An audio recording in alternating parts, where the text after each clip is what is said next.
E aí pessoal, tudo bem? Boa semana para todo mundo. Essa semana a gente vai trazer diversos temas e eu quero começar aqui com a pericondrite, que é um termo recorrente e que gera muita dúvida nas pessoas, que é quando você tem aquela sequela que acaba perdendo a cartilagem que estrutura a orelha. Isso pode acontecer por um trauma, pode acontecer eventualmente por um piercing que infectou e gerou um processo naquela região. Também pode acontecer por uma questão, um trauma mais relacionado ao esporte, como é o caso do jiu-jitsu. Pode acontecer também secundário a algum procedimento cirúrgico anterior que evoluiu de uma forma insatisfatória. De qualquer forma, independente da causa, a gente tem que entender como que estão os tecidos da região. Se precisa repor a cartilagem, se precisa repor a pele, reestruturar. A grande maioria das vezes a gente consegue utilizar a cartilagem da própria orelha ou da orelha do outro lado. Casos moderados a graves, a gente precisa da cartilagem da costela, o que também gera muita dúvida nas pessoas. Como que é o procedimento de você retirar a cartilagem da costela e trabalhar para as orelhas? A gente faz no mesmo tempo cirúrgico, é uma retirada que a gente consegue fazer inclusive com anestesia local e sedação. A retirada da costela não indica anestesia geral necessariamente. A gente retira essa cartilagem e trabalha ela de uma forma mais artesanal, mais customizada para repor o que está precisando naquela região da orelha, seja pericondrite ou até outros casos. Essa cartilagem ela tem que ser coberta por um tecido vascularizado, por sangue, tecidos que levem sangue para ela integrar, que é algo que o pessoal acaba chamando de pegar, a cartilagem pegar na orelha. Então ela é integrada, o sangue vai, irriga essa cartilagem e mantém ela saudável.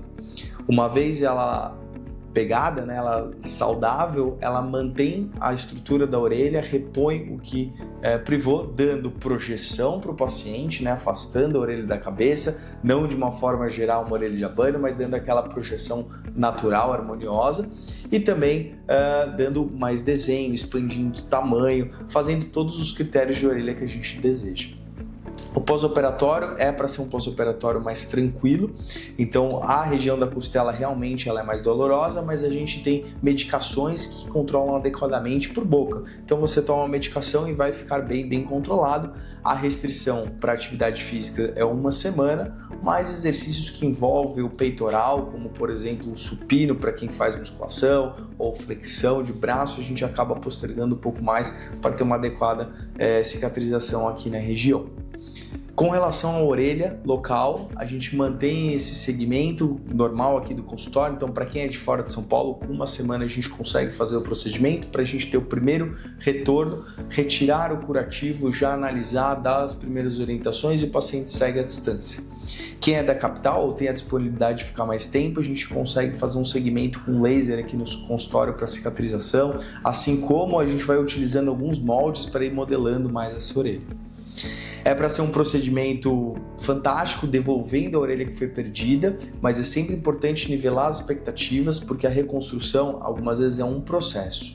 Então, casos mais leves, a gente já consegue ter o resultado total no primeiro procedimento, mas em alguns casos de moderados a graves, a gente pode precisar de procedimentos complementares para chegar num resultado totalmente satisfatório. Esses procedimentos podem ser feitos aqui no consultório ou, eventualmente, podem precisar de centro cirúrgico novamente.